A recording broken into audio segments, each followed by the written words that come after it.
హైదరాబాద్ నుండే మరి మోడీ గారిని ఇక్కడ ఉండే బీజేపీ నాయకులను కూడా ప్రశ్నించాల్సిన అవసరం ఉన్నది. ఇప్పుడే ఒక అమ్మాయి పేరు మర్చిపోయాను నేను, ఎంత గొప్ప మాట మాట్లాడింది. ఐశ్వర్యనా ఏమన్నది అమ్మాయి? రాజకీయ నాయకుల కొడుకులు రేప్ చేస్తే వాళ్ళకేమో బెయిల్ వస్తున్నాయి, జల్దీ బెయిల్ వస్తున్నాయి, మరి ప్రశ్నాపత్రం లీక్ అయితే ఎందుకు సమాధానాలు వస్తలేవు అని అడిగింది. చెప్తారా సమాధానం ఎవరన్నా? ఈ కేంద్రంలో భారతీయ జనతా పార్టీకి 8 మంది ఎంపీలు ఉన్నారు. ఒక్కడికన్నా ధైర్యం ఉందా ఈ ప్రశ్నకు సమాధానం చెప్పేది? 2 కేంద్ర మంత్రులు ఉన్నారు ఇక్కడ రాష్ట్రంలో, ఒక్కరికన్నా ధైర్యం ఉందా సమాధానం చెప్పేది? మాట్లాడితే దేశం కోసం ధర్మం కోసం, ఏ దేశం కోసం ఎవడి ధర్మం కోసం? ఈ పిల్లలు దేశభక్తులు కాదా? ఈ దేశం వాళ్ళు కాదా? హిందువులు కాదా కొట్లాడుతున్న పిల్లలు? మరి వాళ్ళకు అన్యాయం జరుగుతుంటే మీ కళ్ళకు కనబడతలేదా? ఇదేనా దేశం కోసం ధర్మం కోసం అంటే?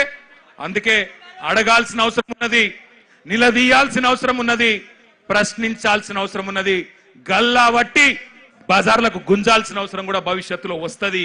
తప్పకుండా వెనుకకు తగ్గకుండా పోరాటం చేయవలసిన బాధ్యత మన మీదనే ఉన్నది. మీ అందరికీ పిల్లలందరికీ నేను చెప్పేది ఒకటే, కేసీఆర్ గారు 2001లో పార్టీ పెట్టినప్పుడు తెలంగాణ తెస్తా నేను అని చెప్పినప్పుడు ఎవరు నమ్మలేదు, ఎవరు విశ్వసించలేదు. ఈ బక్కపల్సన్ ఆయనతో ఏమైతుంది, ఈయనతో ఏమైతుంది అన్నారు. చాలా మాటలు మాట్లాడిను, చాలా ఇష్టం వచ్చిన ఇన్సల్టులు చేసిండ్రు. మీతో ఏం కాదన్నారు, మగల ఉట్టింది పుబ్బల పోతుంది, ఈయన గాలికి ఊపితే ఎగిరిపోతాడు, ఈయనతో ఏమైతుంది అన్నారు. కానీ కేసీఆర్ గారు అందుకే మనలో ఆత్మవిశ్వాసం నింపడానికి ఆయన ఒక పాట కూడా రాసిండు స్వయంగా. ఏం రాసిండు అందులో? సిపాయిల తిరుగుబాటు విఫలమయ్యిందని, సిపాయిల తిరుగుబాటు విఫలమయ్యిందని అనుకుంటే వచ్చేదా దేశానికి స్వాతంత్రం, రాజీలేని పోరాటమే విజయం సాధిస్తుంది, ముమ్మాటికి తెలంగాణ రాష్ట్రం వచ్చి తీరుతుంది. ఇది కేసీఆర్ రాసిన పాట. 14 ఏళ్లు సావుకు భయపడకుండా, కేసులకు భయపడకుండా ఎట్లా ప్రజాస్వామ్యబద్ధంగా పోరాటం చేయాలో ఎక్కడికో పోయి నేర్చుకోవాల్సిన అవసరం లేదు. మన నాయకుడు కేసీఆర్ గారు ఆయన చేసిన పోరాటం మీ కళ్ళ ముంగట్నే ఉన్నది. సావు నోట్లో తలబెట్టి తెలంగాణ తెచ్చి ఢిల్లీ మెడలు వంచి 2 ఎంపీలున్నా ఢిల్లీ మెడలు వంచిన నాయకుడు మనకు ఆదర్శంగా మన కళ్ళ ముంగట్నే ఉన్నాడు. కాబట్టి మనకు ఎవరో ప్రేరణ అవసరం లేదు, ఎవరో మనకు స్ఫూర్తినివ్వాల్సిన అవసరం లేదు. మన నాయకుడు కేసీఆర్ గారే మనకు స్ఫూర్తి. రాష్ట్రాన్ని తెచ్చిన తెలంగాణ తండ్రి కేసీఆర్ గారే మనందరికీ స్ఫూర్తి ప్రదాత.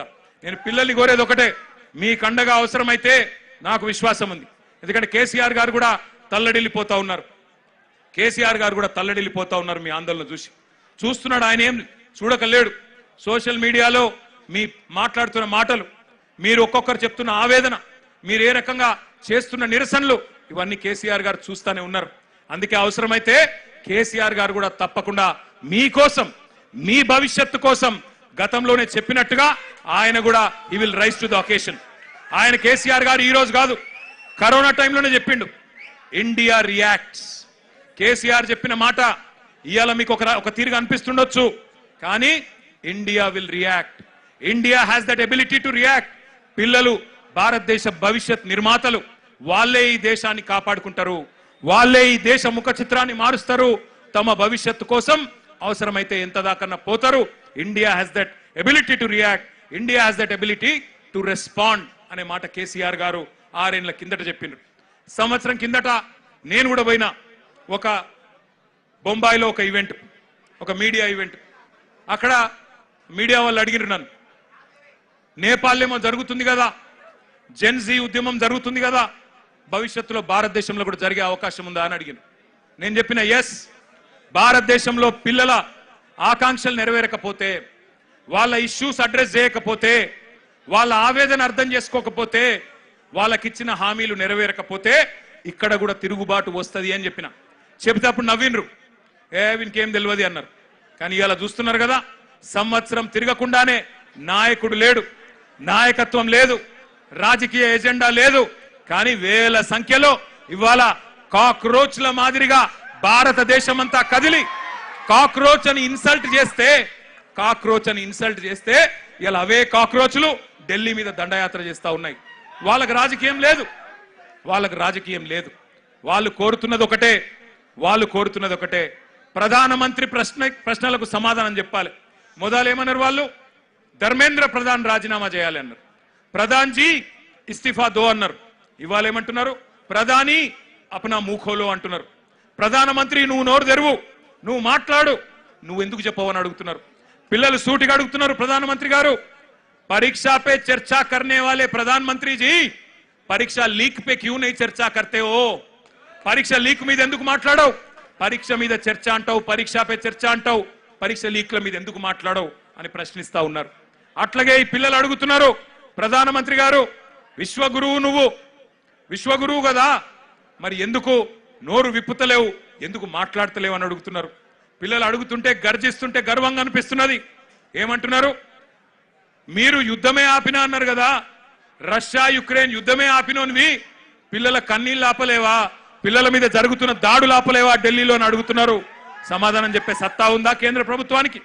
సమాధానం చెప్పే ధైర్యం ఉందా ఈ నాయకత్వానికి నేను అడుగుతా ఉన్నా.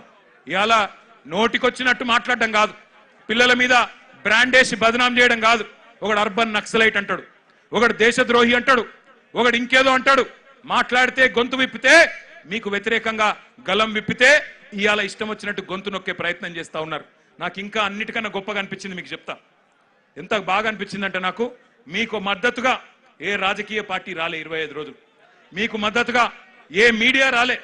మొన్న మీరు చూసిన నేను కొంతమంది మీడియా వాళ్ళు ఆఖరికి అనివార్యంగా పోయినాడికి పోతే పిల్లలు అడుగుతున్నారు, ఎక్కడున్నారా 25 రోజులు మీరు, ఎందుకు రాలే, ఎందుకు మా ఆవేదన చూపెట్లే అని మీడియాను కూడా ఇలా గల్లా బట్టి నిలదీసే పరిస్థితి వచ్చింది అనే మాట కూడా నేను విజ్ఞప్తి చేస్తా ఉన్నా. ఇక నడువది మీడియాతోని ఎజెండా సెట్ చేసే రాజకీయం నడువది. మీడియాను అడ్డం పెట్టుకొని, స్లాటర్ హౌస్లను అడ్డం పెట్టుకొని ఇవాళ వ్యక్తిత్వ హననాలు చేసే రాజకీయం నడువది. ఇవాళ పిల్లల దగ్గర పదునైన అస్త్రాలు ఉన్నాయి, వాళ్ళు చూస్తారు. తప్పకుండా భవిష్యత్ నిర్మాతలు మేల్కొన్నారు. నేను మళ్ళీ చెప్తా ఉన్నా, మోడీ గారు, నువ్వు ఎవరితోనైతే గోక్కోవద్దో వాళ్ళతోనే గోక్కున్నావు.